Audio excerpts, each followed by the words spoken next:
आज खूप दिवसानंतर डीमार्टमध्ये सामान आणायला गेले होते. काय काय आणायचं होतं हे पुढे सांगतेच, पण त्याआधी सकाळी लवकर स्वयंपाक करून घेतला. रियांशनी काल आयती भेंडी कट करून दिली होती, त्यामुळे स्वयंपाक पण लवकर झाला आणि डीमार्टमध्ये जायची एक्साइटमेंट अजून पण आहे, म्हणून सगळी कामं पटापट आवरली. झाडांना आज खूप दिवसानंतर हे खत देत होते. हे खूप स्ट्रॉंग आहे, त्यामुळे महिन्यातून एकदा किंवा 2 महिन्यातून एकदाच देते. आता माझी एक्साइटमेंट मी समजू शकते, पण हा काय एक्साइटेड असतो ते मला माहिती नाही. गेल्यानंतर घेण्यापेक्षा गोष्टी जास्त बघितल्या जातात, तशाच मी पण भरपूर अशा गोष्टी बघितल्या. माझं बजेट यावेळी फक्त 2000 रुपये होतं आणि या 2000 रुपयात मला किचनसाठी बऱ्यापैकी सामान घ्यायचं होतं.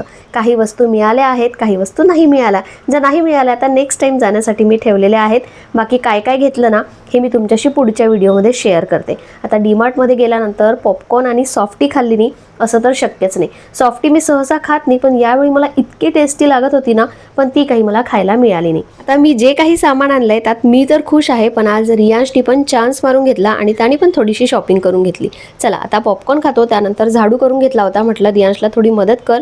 त्याने पूजा करून दिला आणि आत्ता मला एका पार्टीसाठी बाहेर जायचं आहे, त्यासाठी तयार होते. चला उद्या भेटूया, बाय.